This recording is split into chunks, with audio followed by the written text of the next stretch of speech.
Hello friends, আমি শালিনা দত্ত। আমার নতুন ব্লগে তোমাদের স্বাগত। দেখো, রেডি হয়ে বেরিয়ে পড়েছি বড়মার মন্দিরের উদ্দেশ্যে। আমি, আমার মেয়ে, আমার হাজবেন্ড, আমার দুই মা আর বাবাকে নিয়ে আমরা প্রত্যেকে গাড়িতে বসে পড়েছি আর গাড়ি রওনাও দিয়ে দিয়েছি বড়মার মন্দিরের উদ্দেশ্যে। তো আমি ফোনে কথা বলতে ব্যস্ত আর আমার মেয়ে ফটো তুলতে ব্যস্ত।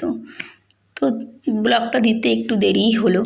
কি করব বলো, সময় পাচ্ছিলাম না। যাই হোক, রাস্তাকে পিছনে ফেলে রেখে আমরা কিন্তু বড়মার মন্দিরের উদ্দেশ্যে এগিয়েই যাচ্ছি। তো খুব তাড়াতাড়ি আমরা বড়মার মন্দিরে পৌঁছেও গেছি। আর বড়মার মন্দিরের আগে একটা আছে ছোট্ট একটা মন্দির, যেখানে আছেন আমাদের ভোলে বাবা আর আছেন তিননাথ ঠাকুর। তো আমি তিননাথ ঠাকুর নামটা ঠিক বললাম কি না তোমরা অবশ্যই কমেন্ট বক্সে জানিও যদি আমার ভুল হয়। তো ওখানে অনেক সন্দেশের দোকান আছে, ওখান থেকে আমি একটু পেয়ারা সন্দেশ কিনে নিয়ে আমার হাজব্যান্ডের নামে একটু পুজো দিয়ে নিলাম।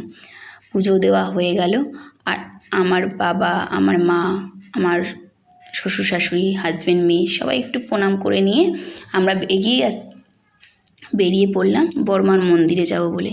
বড়মার মন্দিরে চলেও আসলাম। আর বড়মার মন্দিরে বেশ ভিড় ছিল।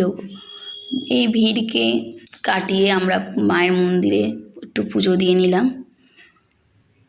পুজো দেওয়া হয়ে গেল, তারপর দেখো কি মিষ্টি লাগছে মায়ের মুখটা।